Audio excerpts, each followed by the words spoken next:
Hey guys, welcome aboard to Just Sleep Stories. Tonight we're stepping into a place that smells faintly of coal smoke, damp wool and regret. Victorian London. Not the polished museum version with tidy cobblestone streets and charming tea shops. I mean the real one. The one where the fog is less romantic atmosphere and more industrial mystery soup you accidentally inhale. So before we wander into the soot and questionable life choices, take a second to like the video and subscribe, but only if you actually enjoy this kind of slow, slightly ridiculous history. And if you're awake enough, leave a comment telling me where you're listening from and what time it is. It's always late somewhere, and honestly, Victorian London never really slept either. Mostly because something was always on fire, leaking or yelling. Now, dim the lights, maybe turn on a fan for that soft background hum, get comfortable, and gently tuck your feet in, because tonight, rats are not just a metaphor. Let's think about this for a second. Have you ever wondered what it would feel like to wake up in a city where the air itself might be trying to end you? Where your morning commute includes dodging horse traffic, suspicious puddles, and possibly a gentleman selling questionable meat pies? Would you survive a day without deodorant, or running water, or a clear understanding of what exactly is in your drinking supply? Could you handle wearing the same outfit for weeks, navigating streets without streetlights, and politely ignoring smells that would end modern friendships instantly? And what exactly happens when your entire city decides bathing is optional, but perfume is not? Well, congratulations. You've just woken up in Victorian London. It's early morning. The year is 1880-something. The fog is thick, your clothes are already slightly damp, and you're not entirely sure if that sound outside is a carriage or something worse. Good luck. You wake slowly, not because you're well rested, but because the noise outside never really stopped. The walls are thin, the air is cold, and the bed beneath you feels less like comfort and more like a negotiation. Your room is small, so small you could stretch your arms and nearly touch both walls, and you share the building with more people than it was ever meant to hold. Somewhere nearby, someone coughs, deeply, repeatedly, like their lungs are filing a formal complaint.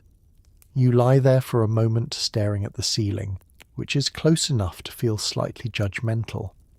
The mattress beneath you is thin, stuffed with something that may once have been soft but has long since given up on that ambition. You shift slightly, and it responds with a faint creak, as if to remind you that comfort is not part of the arrangement. The blanket, if you can call it that, provides just enough warmth to keep you from questioning all your life choices at once, but not enough to feel particularly safe. Around you, the building is already awake. Footsteps shuffle overhead, slow and heavy, like someone negotiating with gravity. A door slams somewhere down the hall. Voices drift through the walls, muffled but constant, blending into a kind of human background noise that never quite fades. Privacy, you realize, is more of a suggestion here than a reality. You sit up carefully, aware that even small movements seem louder in a room this size. The air feels damp, carrying a faint chill that seeps into your bones. You glance around, taking in your surroundings. There isn't much to see. A small window, clouded with grime, lets in a weak grey light that struggles to fully enter the room. A chair sits in the corner, holding what passes for your belongings, and that's about it.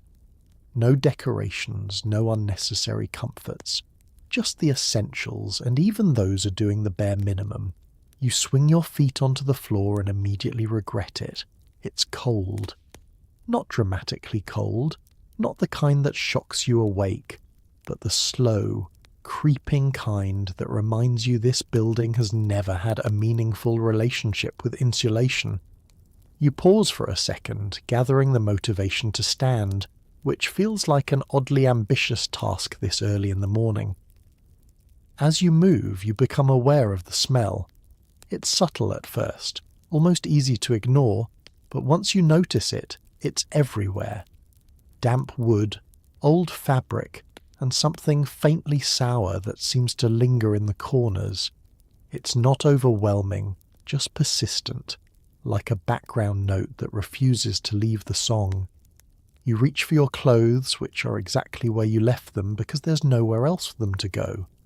They feel slightly stiff, slightly cool, as if they've been quietly absorbing the atmosphere overnight.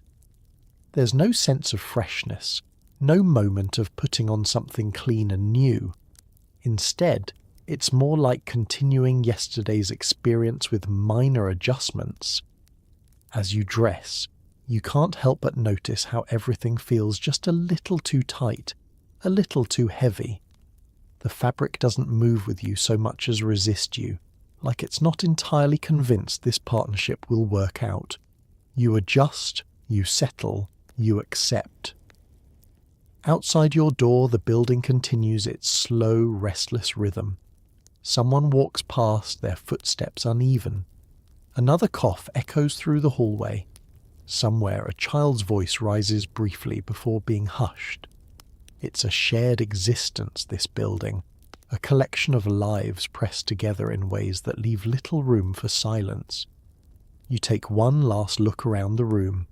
It's not much, but it's yours, at least for now. A small space carved out of a much larger, much louder world.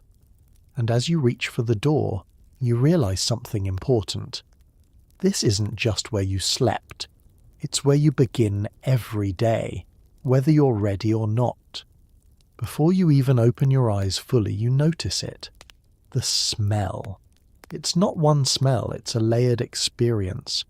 Coal smoke, damp fabric, stale food, and something vaguely organic that you don't want to identify. It clings to everything. Your clothes, your hair, your very soul. You don't escape it. You just become part of it. As you step out into the hallway, the scent becomes more defined, as if the building itself is leaning in to make sure you fully understand the situation. It's thicker here, heavier, like it has nowhere else to go. The air feels lived in, used repeatedly without ever being replaced. You take a breath, cautiously, and immediately regret your optimism. The source of it all is not one thing, but everything. Coal fires burning somewhere nearby, their smoke drifting lazily through the city and settling into every surface it can find. Damp clothes that never quite dry, holding on to yesterday's weather like an unwanted memory. Food that has been cooked, reheated, and possibly reconsidered multiple times before reaching its final form. And beneath it all, something else, something older, less identifiable, a kind of background note of humanity itself. You make your way down the narrow staircase, each step accompanied by the faint groan of wood that has seen far too many mornings like this one. The smell shifts slightly as you move, changing depending on where you are. Near one door it's sharper, tinged with something medicinal. Near another it's warmer, almost comforting for a second before you realize that's not a good sign either. Outside you might expect relief, fresh air, a moment of clarity. But Victorian London has other plans. The smell follows you, not because it's trapped indoors, but because it's everywhere. The street greets you with its own version of the same experience, amplified by movement and scale. Horses pass by, adding their own contribution.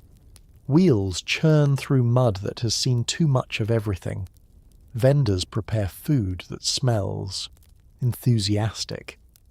You pause for a moment, taking it all in, and realize something important. No one else seems bothered. People move through it with ease, breathing normally, going about their day as if this is entirely reasonable. And in a way it is.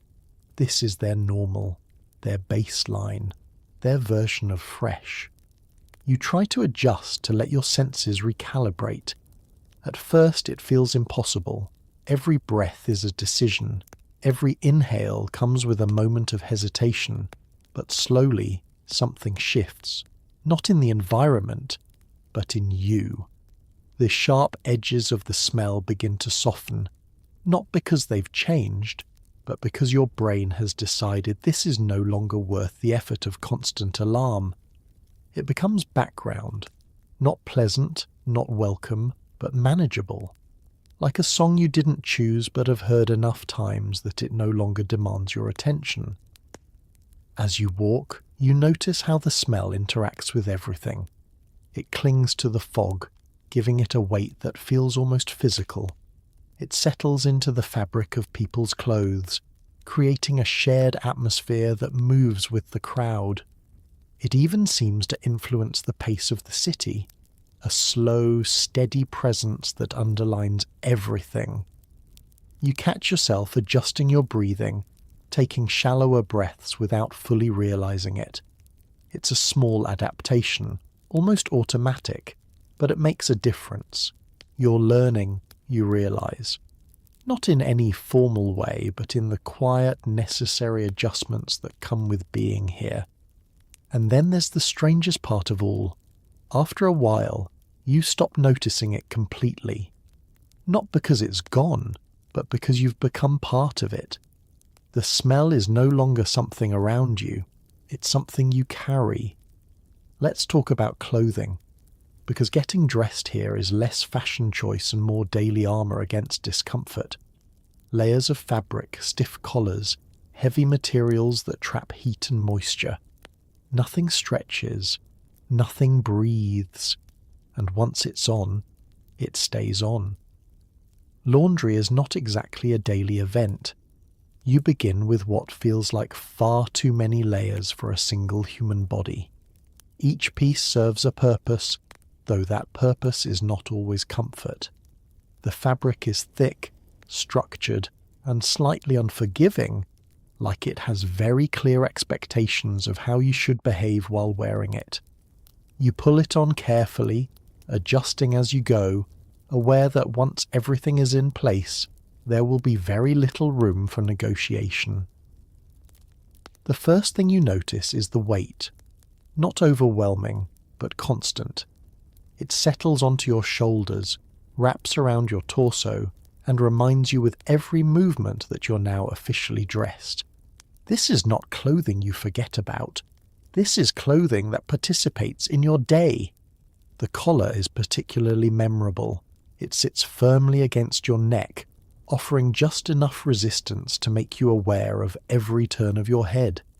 It's not painful exactly, but it's not friendly either. You adjust it slightly, hoping for improvement, but it responds with quiet indifference.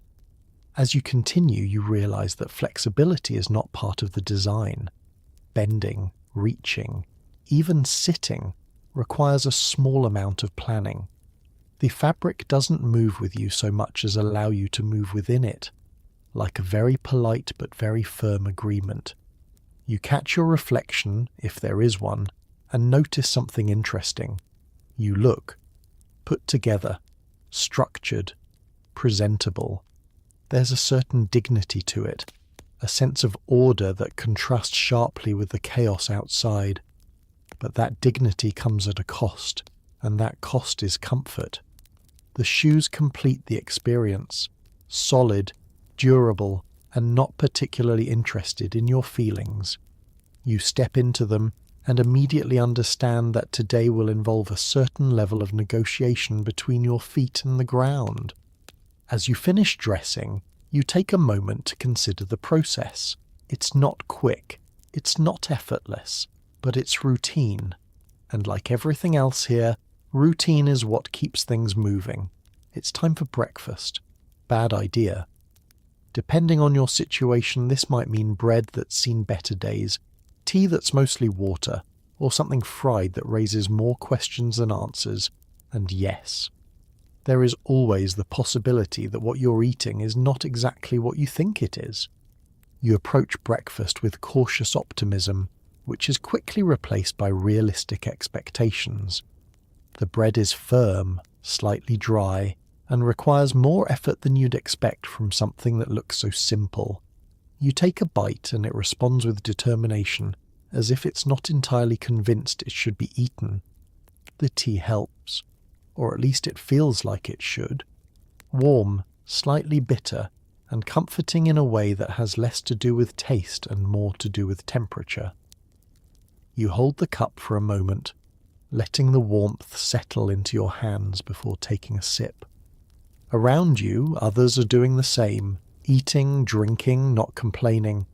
It's not a meal to be enjoyed so much as a task to be completed. Fuel for the day ahead, whatever that day might bring. You notice the pace. It's quick, efficient. No one lingers. There's no sense of leisure here. No slow morning rituals. Breakfast is something you do so you can move on to everything else. And yet there's a certain rhythm to it. A shared understanding. Everyone here knows what this is, and no one expects it to be anything else. You step outside and the city hits you immediately. Noise, movement, chaos. Horses clatter past, wheels grind against stone, vendors shout over each other. The streets are alive, but not in a calming way. More like everything is slightly out of control, but everyone has agreed to just keep going anyway.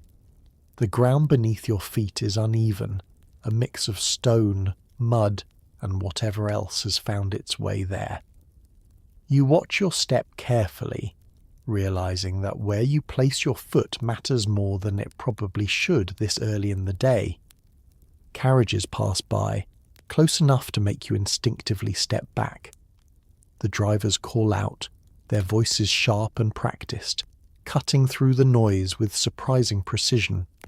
It's a constant flow, a moving system that somehow works despite appearing completely chaotic. People move around you with purpose, fast, direct, focused. There's no hesitation, no wandering. Everyone seems to know exactly where they're going, even if you don't. You take a moment to pause, to observe, but the city doesn't pause with you. It continues, flowing around you like a river that has no interest in slowing down. And as you take your first steps forward, you realize something important. This isn't just a place you walk through. It's a place that moves, whether you're ready or not. You've heard of the fog. It sounds poetic. It is not. This is thick, yellowish, coal-infused air that reduces visibility and quietly attacks your lungs. You walk through it not because you want to, but because there's no alternative. At first it seems almost gentle, a soft haze hanging low over the street, muting the sharp edges of buildings and turning distant shapes into vague silhouettes. But as you take a few steps forward, you realize this is not just fog. It has weight. It lingers. It presses in around you, carrying the unmistakable scent of burning coal mixed with something far less pleasant. You take a breath and immediately understand that this is something you feel, not just see. The further you walk, the thicker it becomes. Street lamps, where they exist, glow dimly through the haze, their light diffused into soft halos that barely reach the ground. Figures pass by, appearing suddenly out of the mist and disappearing just as quickly. There's something strangely disorienting about it, like the city has been partially erased, and you're moving through whatever remains. You hear more than you see. The steady clatter of hooves, the rumble of wheels, voices calling out somewhere ahead. Sound travels oddly in the fog, sometimes clearer, sometimes muffled, as if the air itself is deciding what you're allowed to hear. You find yourself relying on it more than your eyes, adjusting your pace to avoid walking directly into something, or someone. The fog doesn't just obscure the city, it settles into it. It clings to your clothes, dampens your hair, and leaves a faint residue on your skin. You wipe your face without thinking, and notice the slight discoloration on your hand, a reminder that this is not just moisture, it's smoke, soot, and everything else the city produces, suspended in the air and shared equally with everyone who breathes it. People move through it with practiced ease, heads slightly lowered, steps confident, as if they've memorized the streets well enough to navigate them without needing to see very far ahead. There's no hesitation, no confusion. This is simply another part of the day, another condition to work around rather than question. You try to adjust your breathing, taking slower, shallower breaths, but it only helps so much. The air feels thick, almost reluctant to move, and every inhale reminds you that this is not what you're used to. And yet, after a while, even this begins to fade into the background, not because it improves, but because your body decides it has no choice but to adapt. There's a strange quiet beauty to it, if you look at it the right way. The way the buildings fade into the distance, the way light bends and softens, the way the city feels both closer and more distant at the same time. But that beauty is fragile, easily broken by the reality of what it actually is. As you continue walking, the fog shifts, thinning slightly in some areas, thickening in others. It's never entirely gone, never fully present, just a constant moving layer between you and the world. And by the time you stop noticing it again, you realize something else. This isn't an unusual day. This is just London, exactly as it is. You might think, I'll just grab some water, that's adorable. Water here is complicated.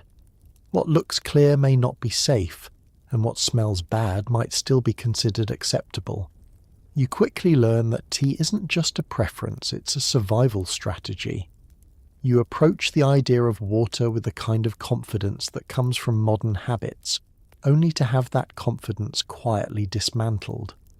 The source matters more than you expect. A pump on the street, a shared supply in the building, a barrel that's been sitting longer than anyone would like to admit. Each option comes with its own set of uncertainties, none of which are particularly reassuring. You watch as others go about it with a kind of casual familiarity, filling cups, pouring from containers, drinking without hesitation. There's no visible concern, no moment of doubt. This is what's available, and so this is what's used. The idea of questioning it doesn't seem to occur to anyone. You take a closer look. The water appears clear enough, but there's a faint smell, something subtle but persistent. Not strong enough to stop you outright, but enough to make you pause. You hesitate just for a second, and in that moment you realize how much you usually take this for granted. Tea becomes the obvious choice, not because it's particularly luxurious, but because it feels safer. The boiling process, the warmth, the familiarity of it all. It transforms something uncertain into something manageable. You watch as it's prepared, the routine practiced and efficient, and you begin to understand why it's such a constant presence here. The cup in your hands feels reassuring, warm, steady, predictable. You take a sip and focus less on the taste and more on the fact that it's hot, that it's been treated in some way. It's a small comfort, but it's enough. Water, in its raw form, becomes something you approach with caution. Not avoided entirely, but never fully trusted.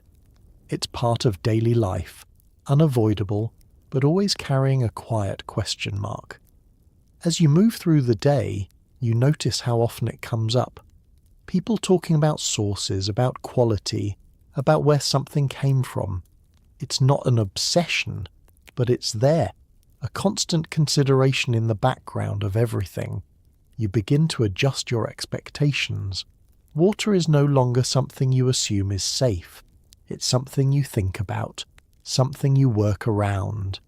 And in doing so, you realize how much of daily life here is built on small adaptations like this. By the time you finish your tea, you've already accepted it. This is how things are done. Not perfect, not ideal, but functional. And in a place like this, functional is often enough. Transportation exists, but comfort does not. Crowded carriages, unpredictable schedules, and the constant risk of being squashed between strangers who also haven't bathed recently. It's less of a commute and more of a shared endurance test. You approach the carriage with cautious curiosity. It looks sturdy enough, practical, built for purpose rather than comfort. People gather around it, waiting, watching, preparing to board with a kind of quiet determination that suggests this is not their first experience. When it arrives, there's no orderly line, no clear system, just movement. People stepping forward, finding space where they can, adjusting themselves into whatever gaps remain. You follow, carefully, aware that hesitation means being left behind. Inside, space is limited, very limited. You find yourself pressed between strangers, close enough to feel the subtle shifts of their movement, to notice the textures of their clothing, the faint sounds of their breathing. Personal space becomes a distant memory. The carriage begins to move, and with it comes a new set of sensations. The uneven rhythm of the wheels, the occasional jolt as it passes over rough patches, the constant sway that keeps you slightly off balance. You adjust your stance, finding a position that feels stable enough, though never entirely comfortable. Conversation is minimal, not because people don't want to talk, but because there's simply no room for it. The shared experience is enough. Everyone is here for the same reason, moving from one place to another, enduring the same conditions. You become aware of the smells again, more concentrated in this enclosed space. Fabric, sweat, the lingering traces of the city carried in with each passenger. It's not overwhelming, just present. Another layer in the overall experience. Time feels different here. Slower, but also uncertain. There's no clear indication of how long the journey will take, no precise schedule to rely on. You simply move, trusting that eventually you'll arrive. As the carriage continues, you notice how people adapt. Small adjustments, subtle shifts, ways of making the space work for them. It's a shared skill, developed over time, refined through repetition. When you finally step off, the open air feels almost surprising. Not necessarily better, but different. You take a moment to reorient yourself, to remember what it feels like to have space again. And as the carriage moves on, carrying its next group of passengers, you realize something simple. This is how the city moves. Not smoothly, not comfortably, but consistently. Your workday starts early and ends late. There is no work-life balance, only work. And slightly less work. Whether you're in a factory, shop or office, the rhythm is the same. Repetitive, exhausting, and oddly accepted as normal. You arrive at your place of work with a sense of quiet resignation. Not dread exactly, but a clear understanding of what lies ahead. The building itself is functional, built for purpose rather than comfort, and already filled with movement by the time you step inside. The day begins without ceremony, no gentle transition, no easing into the routine, just work. Immediate, continuous, and expected. You take your place, whatever that may be, and begin. The tasks are straightforward, but relentless. Repetition becomes the defining feature of your day. The same motions, the same actions, repeated over and over until they no longer require conscious thought. Your body learns the rhythm quickly, settling into it as a way of conserving energy. Time stretches in an unusual way. Minutes feel longer, but hours pass without clear distinction. There are no significant markers, no clear breaks to divide the day into manageable sections. Just a steady progression from morning to evening, measured more by fatigue than by the clock. Around you, others work with the same quiet focus. There's little conversation, not out of hostility, but necessity. The work demands attention, and attention leaves little room for anything else. You begin to notice the small details, the sounds, the patterns, the subtle variations that break the monotony, just enough to keep your mind engaged. It's not exciting, but it's something. As the day continues, fatigue sets in gradually, not all at once, but in layers. A slight heaviness in your arms, a subtle slowing of your movements, a growing awareness of time. And yet, the work continues, unchanged, uninterrupted, consistent. If you're working in a factory, the noise is relentless. Machines clank, belts spin, metal grinds. You shout just to be heard, and even then, no one really listens. The air is thick, the hours are long, and the concept of quiet feels like a distant memory. The moment you step inside, the sound hits you. Not as a single noise, but as a combination of many, layered together into something constant and unavoidable.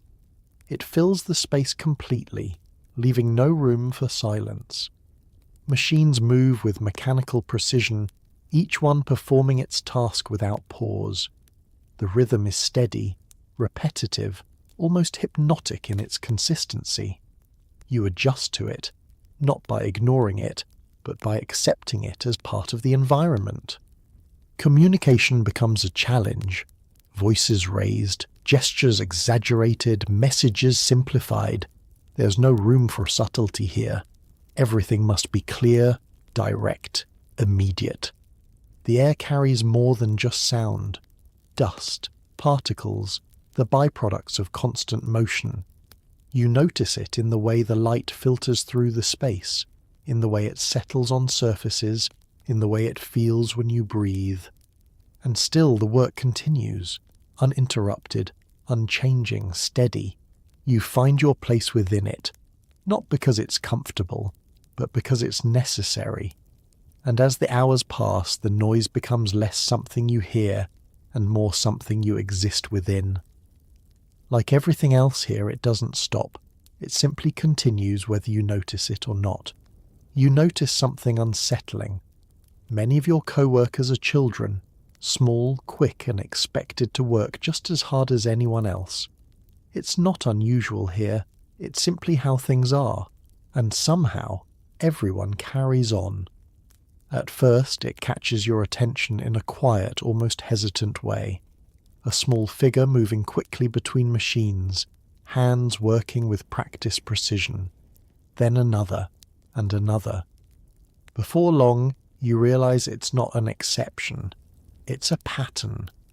Children are everywhere, woven into the rhythm of the workplace as naturally as the machines themselves.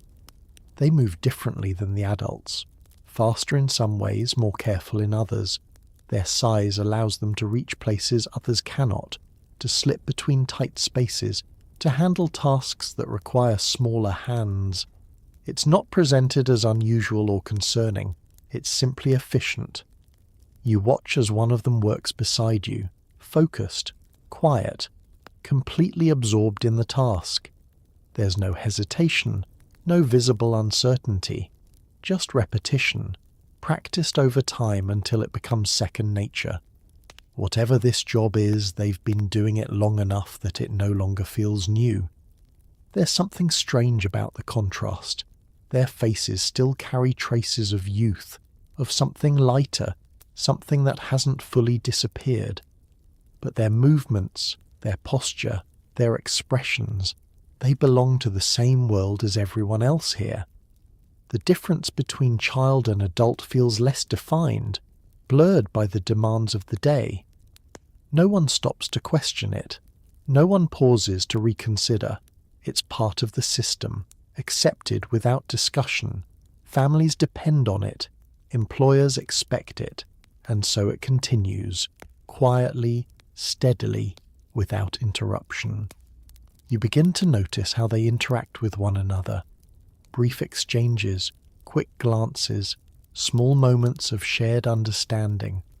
There's a kind of quiet camaraderie, not unlike what you see among the adults, but shaped by their own experience. The work does not adjust for them. It doesn't become easier or slower. They adjust to it instead, adapting in ways that feel both impressive and deeply unsettling. Their endurance becomes part of the expectation, their presence part of the routine. As the day moves forward, you stop noticing it as something unusual. Not because it becomes less significant, but because it becomes familiar. Another part of the environment, another detail in a city full of them. And that realization lingers, not as a loud thought, not as something that interrupts your day, but as a quiet understanding. This is how things are here, not questioned, not challenged, just accepted. Outside, the streets are lined with vendors selling everything from food to clothing to things you can't quite identify. There's energy here, a kind of chaotic marketplace where survival and creativity meet, often in ways that raise eyebrows. As you walk, the street transforms into a moving market. Stalls appear where space allows, carts positioned strategically along the edges of the road, each one offering something different.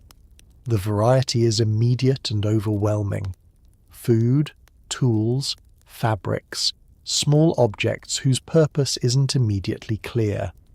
Everything has a place, even if that place feels temporary. The vendors themselves are as much a part of the scene as the goods they sell. Voices rise and fall in a constant rhythm, each one competing for attention. Calls are sharp, practiced, designed to cut through the noise of the city and reach anyone willing to listen. It's not aggressive, but it's persistent. You slow your pace, drawn in by the movement, the colour, the sheer variety of it all. A vendor gestures toward a tray of food, the smell warm and inviting, though not entirely reassuring. Another displays neatly arranged items, their purpose obvious, their condition. Less so. There's a certain creativity to it. Things are repurposed, reimagined, presented in ways that make them seem more appealing than they might otherwise be. It's not deception exactly, but it's not complete transparency either. It's a balance, carefully maintained. You notice how people interact with the vendors. Quick exchanges, brief negotiations, decisions made in seconds. There's no lingering, no unnecessary conversation. The pace is fast, efficient, driven by the need to move forward. The goods themselves vary in quality, sometimes dramatically. What looks fresh may not be. What appears sturdy may not last. There's an understanding here, an unspoken agreement that not everything will meet expectations.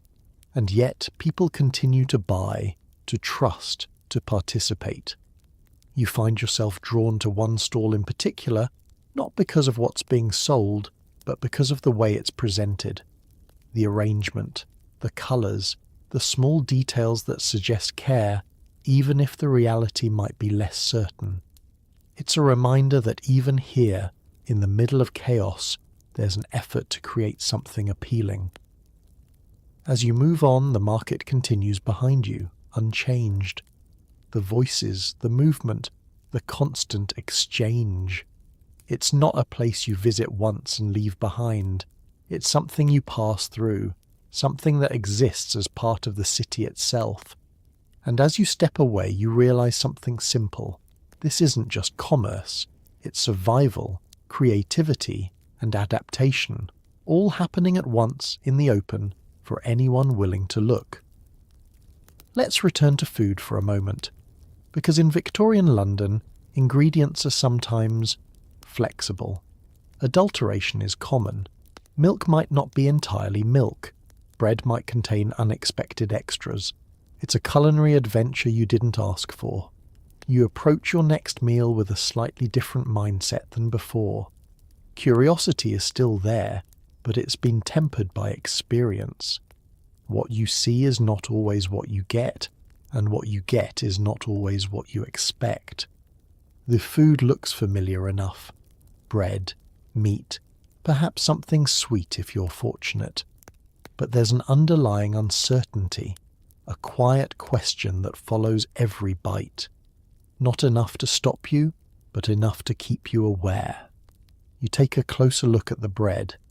The texture is slightly off, the colour not quite consistent. It's subtle, easy to overlook, but noticeable if you pay attention. You break off a piece, examine it briefly, then continue. There's no real alternative. Milk, when it appears, carries its own set of considerations. It looks normal, perhaps a little thinner than expected. You watch as it's poured. The movement slightly different, the consistency just enough to raise a question. But again, this is what's available. Food here is less about enjoyment and more about necessity. It serves its purpose, providing energy, sustaining the day.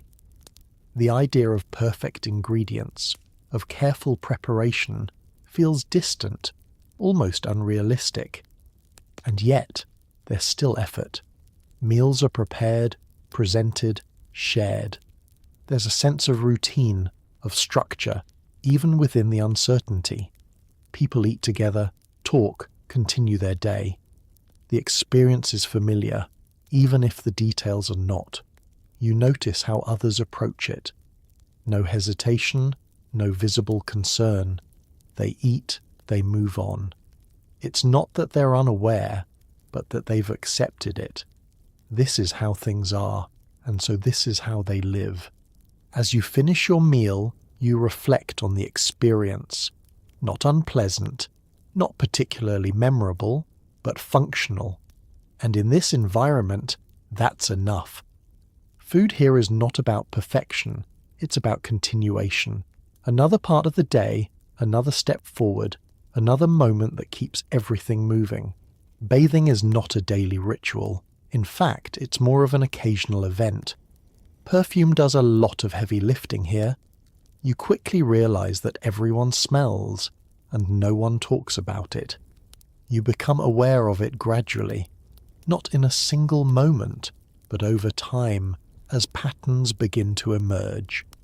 The absence of regular bathing is not hidden, but it's not discussed either.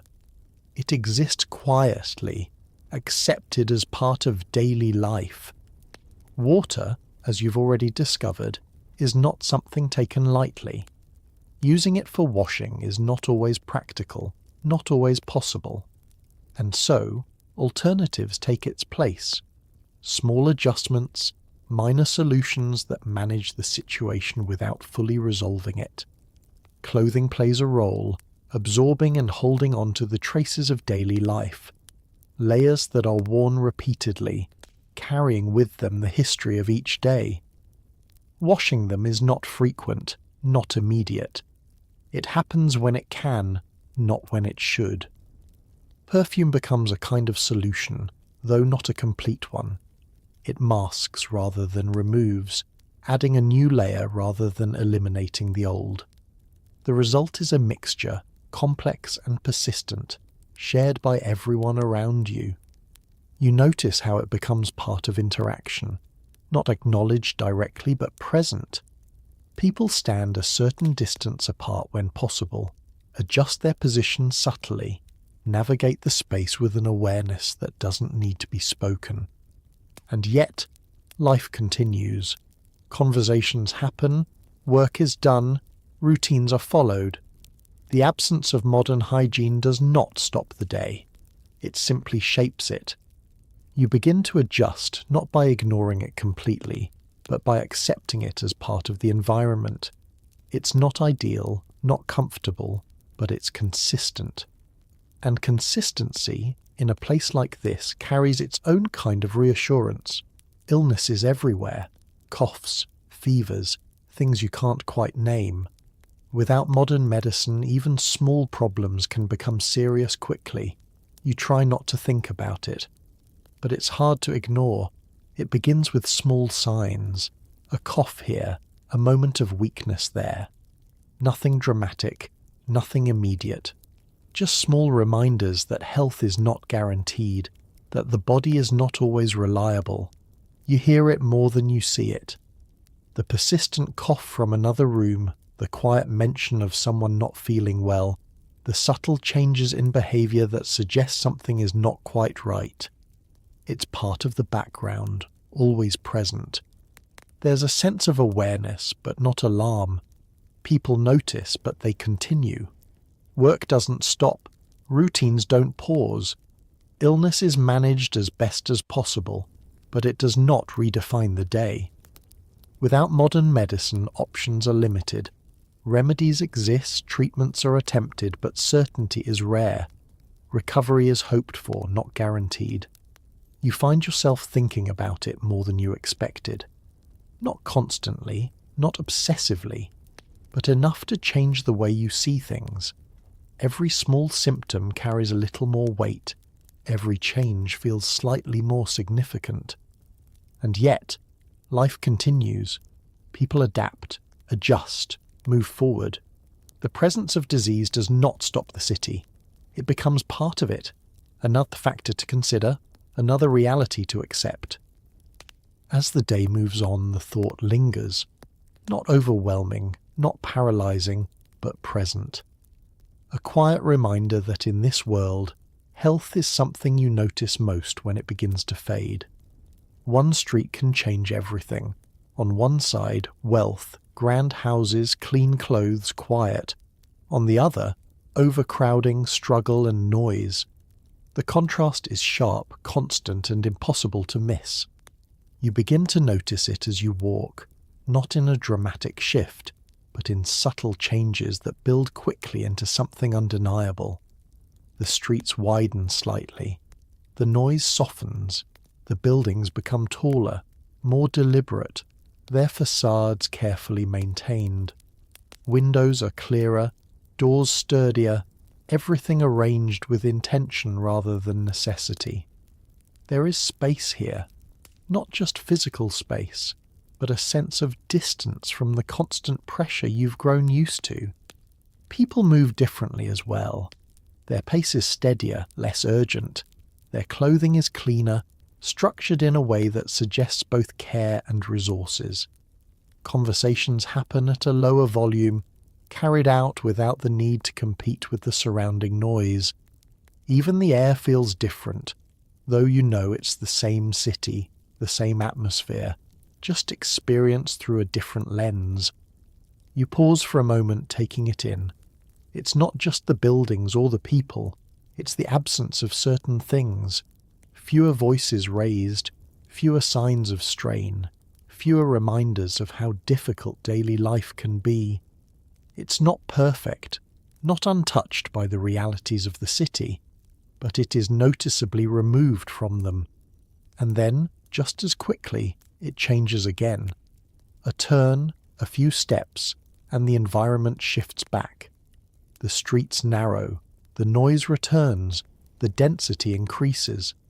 The buildings press closer together, their surfaces worn, their windows less clear. This sense of space disappears, replaced by a feeling of constant proximity. Here, life feels immediate. Every sound is closer, every movement more noticeable. People pass by with purpose, their focus directed toward the next task, the next moment. There's less room for pause, less opportunity to step back and observe. The contrast isn't hidden, it's visible, tangible, present in every detail, and yet it's also accepted. People move between these spaces without stopping, without questioning the difference. It's simply part of the structure of the city, as fixed and reliable as the streets themselves. You begin to understand that this contrast shapes everything. Opportunities, expectations, daily routines. It determines what is possible, what is likely, what is expected. And while it may seem stark to you, to those who live here, it is simply how things are arranged. As you continue walking, the line between these worlds feels both clear and fragile. A boundary defined by space and circumstance, but crossed every day by those who live within it. And in that constant movement, the city reveals something fundamental about itself. It is not one place, but many, existing side by side, each shaping the lives of those within it. Women navigate a world of strict expectations and limited options. Whether managing a household or working long hours, their lives are structured by rules that feel both rigid and quietly overwhelming. You begin to notice their presence more clearly as the day unfolds, not in a way that stands out immediately, but in the consistency of their roles, the patterns of their movement, the way their responsibilities are woven into every part of daily life. They are everywhere, yet often positioned in ways that keep them just outside the centre of attention. In homes, their work begins early and continues without pause, managing food, maintaining the space, caring for others, tasks that are constant, repetitive and essential, yet rarely acknowledged as anything beyond expected. The rhythm of their day is defined by what needs to be done, not by what might be chosen. Outside the home, the pattern shifts but does not disappear. Work takes on different forms, but the expectations remain.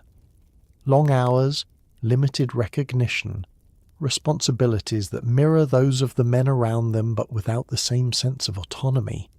It's not presented as unfair, simply as the way things are arranged. You observe the details, the way they move through crowded spaces, aware of their surroundings in a way that feels practiced. The way conversations are held, often quieter, more measured, shaped by the need to navigate both social and practical expectations. There's a balance being maintained, one that requires constant adjustment. Clothing itself reflects this structure. Layers, constraints, designs that prioritize appearance and propriety over comfort or ease of movement. Each piece carries meaning, signaling status, role, expectation. It's not just what is worn, but what it represents. And yet, within these limitations there is resilience. Small moments of independence, subtle choices, quiet expressions of personality that exist within the boundaries set around them. It's not always visible, but it's there, present in the way they carry themselves, in the way they interact with others.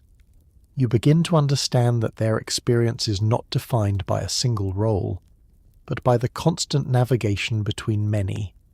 Expectations from family, from society, from circumstance, each one shaping the decisions they make, the paths available to them. As you continue through the day, their presence becomes more integrated into your understanding of the city. Not separate, not secondary, but essential. A constant, steady force that supports everything around it, even when it remains largely unseen. No phones, no television. Entertainment is live, unpredictable, and sometimes chaotic. Music halls, street performers, storytelling. It's social, loud, and very human. As the day begins to soften into evening, you notice a shift in the atmosphere. The urgency of work gives way to something lighter, though not necessarily quieter. People gather, not in structured ways, but in clusters that form naturally wherever space allows. Music drifts through the air, sometimes from a nearby hall, sometimes from a lone performer on the street. The sound is raw, immediate, shaped by the space it occupies and the people who listen. There's no distance between performer and audience, no separation beyond what the moment allows. You find yourself drawn toward one of these gatherings. A small crowd has formed, their attention focused on a figure at the centre. The performance is simple, but engaging. A story told with gestures and voice, shifting between humour and drama in a way that keeps everyone watching. Laughter rises easily, shared among strangers who, for a brief moment, are connected by the same experience. It's not polished, not rehearsed to perfection, but it feels real. immediate, alive. Elsewhere, music halls offer a different kind of entertainment. Larger spaces, more structured performances, a sense of occasion that draws people in. Inside, the energy is different but just as intense. Songs, acts, moments designed to hold attention, to create a shared experience that lingers even after it ends. There's something deeply social about it all. Entertainment here is not something you consume alone. It's something you participate in, even if only as an observer. Your presence matters, your reactions contribute, your attention becomes part of the performance itself. You begin to notice how these moments fit into the larger rhythm of the day, not as an escape, but as a continuation, a different kind of activity, one that allows for expression, for connection, for a brief shift in focus. And as you stand there, watching, listening, you realize something simple. This is how people unwind. Not by retreating into silence, but by stepping into something shared, something immediate, something that reminds them they are not alone in this crowded, ever-moving city. Not everyone plays by the rules. Theft, scams, small acts of survival, they're part of daily life. You learn quickly to keep an eye on your belongings, and maybe your shoes. You don't notice it at first. The city is busy, full of movement, and it's easy to focus on the larger picture. But gradually, smaller details begin to stand out. A glance that lingers a little too long, a movement that feels slightly out of place. The subtle awareness that not every interaction is as straightforward as it appears. People move close here. Crowds press together, spaces narrow, and in that proximity opportunities appear. It's not always obvious, not always dramatic. Sometimes it's as simple as something missing when you reach for it. A small absence that only becomes noticeable after the fact. You begin to adjust, not in a way that changes your path, but in how you carry yourself. Awareness sharpens, movements become more deliberate. You keep your belongings closer, your attention slightly more focused on what's happening around you. It's not a constant threat, not something that dominates every moment, but it's present. A background condition, like the noise or the fog. Part of the environment rather than an interruption to it. You notice how others navigate it. Small habits, subtle behaviours that reduce risk without drawing attention. It's not taught, not explained, but learned through experience, through observation. And then there's the understanding that not all of it is malicious. For many, these acts are tied to survival, to necessity rather than choice. It doesn't make them harmless, but it adds a layer of complexity that's hard to ignore. As you continue through the city, this awareness settles into place. Not fear, not paranoia, but a steady attentiveness that becomes part of how you move, how you observe, how you exist within this space. Law enforcement exists, but it's still evolving. The presence of authority is felt, but not always reliable. Order is maintained, most of the time, in a loosely organized way. You notice them as you move through the streets, figures positioned at key points, watching, observing, maintaining a presence that is both visible and understated. Their role is clear, even if its execution varies from moment to moment. There's a sense of structure, but it's not rigid. More like a framework that holds things together without fully controlling them. The city moves as it does, and they adjust to it, responding where needed, stepping in when necessary. You observe an interaction from a distance. A brief exchange, voices raised just enough to signal tension, then lowered again as the situation resolves. It's not dramatic, not forceful, but effective enough to restore a sense of order. The system feels present, but not absolute. There are gaps, moments where things slip through, where the structure shows its limits, and yet it continues, adapting, responding, maintaining a balance that is imperfect but functional. People seem to understand it, not relying on it entirely, but acknowledging it as part of the environment. It's one of many systems that keep the city moving, not the only one, but an important one. As you walk on, you reflect on it briefly. The idea of order here is different. Less about control, more about continuity. Not perfect, not complete, but enough to keep everything from falling apart. And in a place like this, that might be the most important thing of all. And now, the city begins to quiet, at least in the way Victorian London ever allows itself to quiet. The noise doesn't disappear, it softens. The clatter of wheels becomes more distant, the voices fade into scattered murmurs, and the constant movement of the day slows into something steadier, something heavier. Gas lamps flicker along the streets, casting a warm but uncertain glow over stone and shadow. The fog still lingers, drifting lazily through the alleys, wrapping the city in a soft, dim haze that feels almost forgiving. You make your way back through the narrow streets, your steps slower now, shaped by the weight of the day. The energy that carried you through the morning has settled into something quieter. Not exhaustion exactly, but a kind of acceptance. This is how the day unfolded. This is how it always unfolds.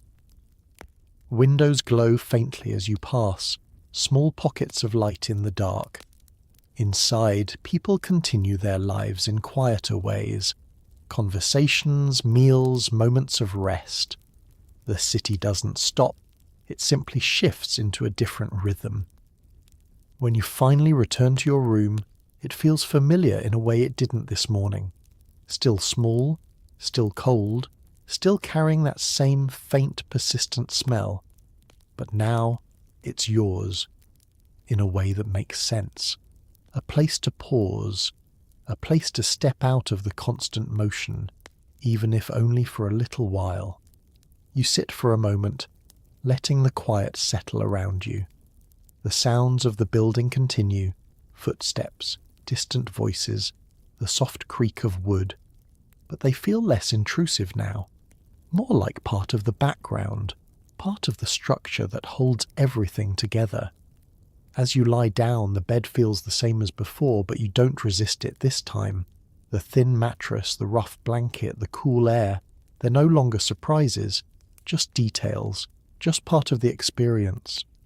Outside, somewhere in the distance, a carriage passes. The sound fades slowly, blending into the night. A voice calls out, then disappears. The city continues, even as you begin to drift away from it. And as your eyes close, something shifts. The fog, the noise, the movement, the constant awareness of everything around you. It all begins to soften. Not gone, not forgotten, but quieter. Further away, like a story you're stepping out of, one moment at a time. Victorian London doesn't stop, but for you, it can. So let your breathing slow. Let the sounds fade into the background. Let the weight of the day settle gently into stillness. And as the city carries on without you, you rest. Good night.